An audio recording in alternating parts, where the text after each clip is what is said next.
Um dado do Ministério da Saúde mostrou que mais de um terço dos homens brasileiros não tem o costume de ir ao médico. E 55% dos entrevistados disseram que não vão porque não precisam. Quase um terço dos homens brasileiros não tem o hábito de ir aos serviços de saúde para exames de rotina, prevenção de doenças ou qualidade de vida. A pesquisa realizada pelo Ministério da Saúde aponta que a causa é uma barreira sociocultural. Na maioria dos casos, os homens pensam que não ficam doentes ou têm medo de descobrir uma doença. Além disso, sentem que esse cuidado poderia ferir a imagem de mantenedor da família. O ministro da Saúde, Ricardo Barros, afirmou que, com a iniciativa, a pasta quer aproveitar o momento em que a gestante faz o pré-natal acompanhada pelo marido para convencê-lo a fazer os exames de rotina. Os agentes comunitários de saúde vão aproveitar o momento para entregar 2 cartilhas informativas de conscientização.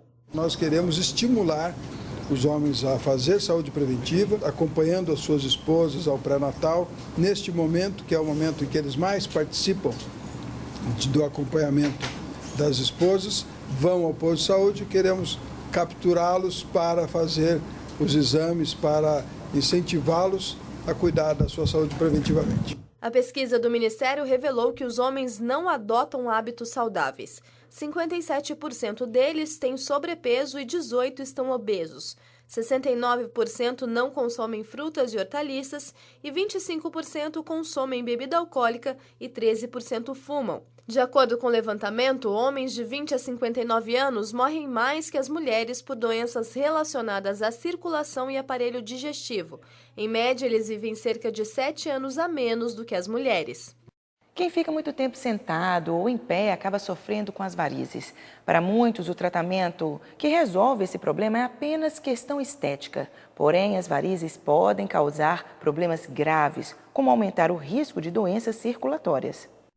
Enquanto para a maioria das pessoas ela é apenas uma preocupação estética, para Elizabeth o incômodo foi além. Você sentia dores, então? Dores e a perna pesada. Estamos falando das varizes, um problema que afeta cerca de 45% das mulheres e 30% dos homens no país, segundo dados da Sociedade Brasileira de Angiologia e Cirurgia Vascular. Elas costumam aparecer a partir dos 30 anos, geralmente em quem possui histórico familiar, é sedentário, tem pressão alta, obesidade ou passa muito tempo em pé. Além de causar dor, sensação de peso nas pernas e inchaço, podem inclusive aumentar o risco de doenças circulatórias. Uma das formas de prevenção é ter uma alimentação saudável e fazer exercícios físicos regularmente. Dieta balanceada, usar meia elásticas, que ajudam, fazer atividade física regular, entendeu? Aí tem outras questões do anticoncepcional, tem que estar sempre acompanhando essas pacientes que usam. É só fazer um acompanhamento que não vai ter problema de varizes. E a boa notícia é que o Ministério da Saúde disponibilizou uma nova técnica para pacientes do SUS. É a chamada escleroterapia ecoguiada com espuma. Ela é menos invasiva, não precisa de anestesia e a recuperação do paciente é muito mais rápida. Não tem corte, não tem ponto, o paciente volta a andar imediatamente, vai desafogar as filas, porque a gente tem dificuldades de sala cirúrgica, de anestesia nos hospitais e com isso a gente vai conseguir tratar muito mais paciente com mais rapidez do que a gente precisava de uma cirurgia para fazer. Além da nova técnica, as pessoas que sofrem de varizes continuam tendo à disposição no SUS os tratamentos que já vinham sendo oferecidos, como cirúrgico e atendimento fisioterapêutico. Chegou a hora da entrevista do dia.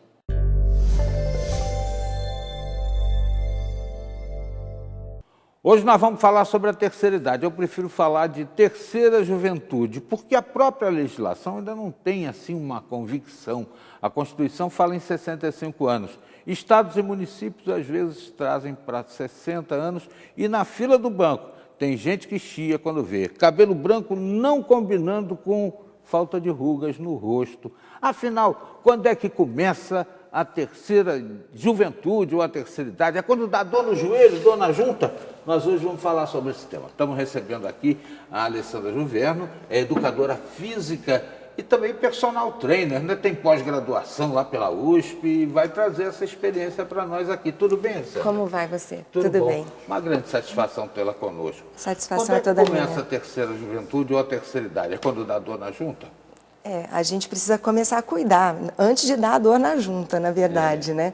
Nós precisamos ter uma condição física muito boa para que nós possamos chegar até os 60 e usufruir dos 60 anos, né? Não ter os 60 anos como limitador.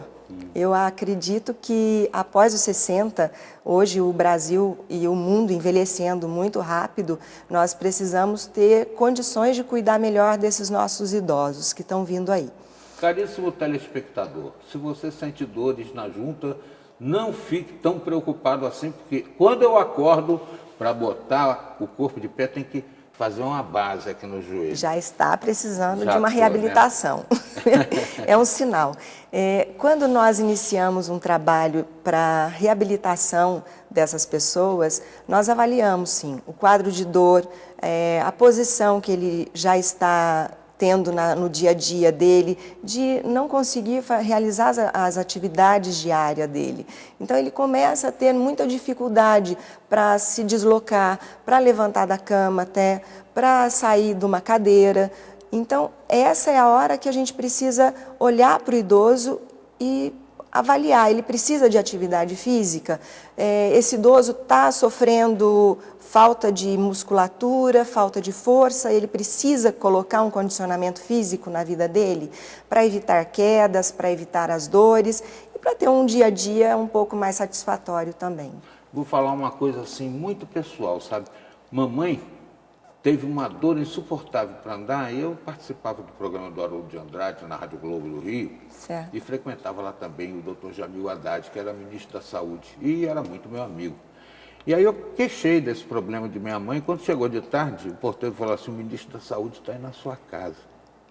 Aí fui ver o Dr. Jamil Haddad lá em casa, mexeu no saltinho do sapato da mamãe. Sim. Ela nunca mais sentiu dor. Sim. Era uma posição que ela tinha assumido irregular na vida e que tinha trazido. Perfeito, perfeito. Como que a gente dá início a essa reabilitação? O questionamento, as questões que são feitas antes de iniciar um programa é muito interessante. Qual a queixa desse paciente, desse aluno ou desse idoso? A gente precisa avaliar muito. A dor que ele tem é a hora que acorda, a dor é durante o dia, a dor é antes de dormir. Então, muitas vezes pode ser o colchão, pode ser a posição do travesseiro, pode ser o saltinho que está faltando, às vezes ele está andando pode ser a carteira colocada nesse bolso daqui de trás. Se tiver com muito dinheiro, pode estar pesando, que eu então, duvido. Com muito carnê, ou muito cartão carnê. De crédito. Pois é. Então, a avaliação inicial, ela é muito importante para que nós tenhamos o bom resultado do trabalho também com essa pessoa que vai iniciar o condicionamento. Ela pode ser feita de uma maneira muito simples. Se você for iniciar a atividade partindo do princípio que ela vai até uma academia, a avaliação ela pode ser de peso, altura, a maneira que ela está se sentando, pode avaliar a flexibilidade dessa pessoa, pode avaliar o tônus muscular desse aluno, pode ser avaliado se ele tem aderências na musculatura, que também é um fator de dor.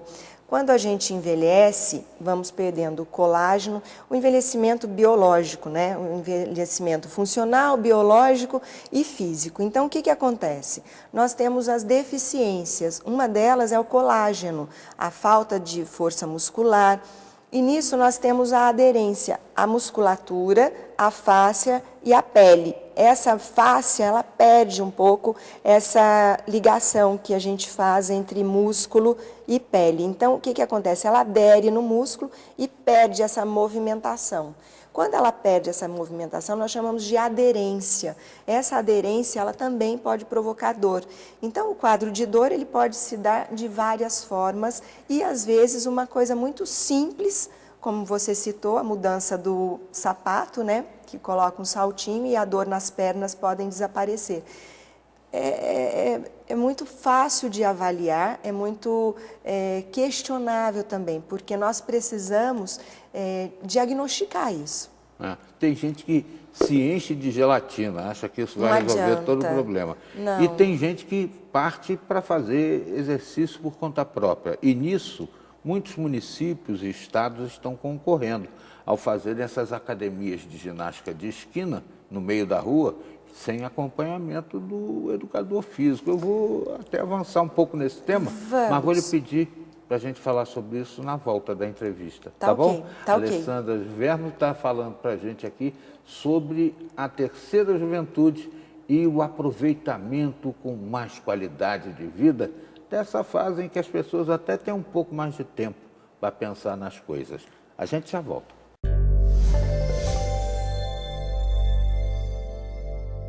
O uso de suplemento alimentar sem prescrição pode trazer sérias consequências. É o que você vai ver a seguir.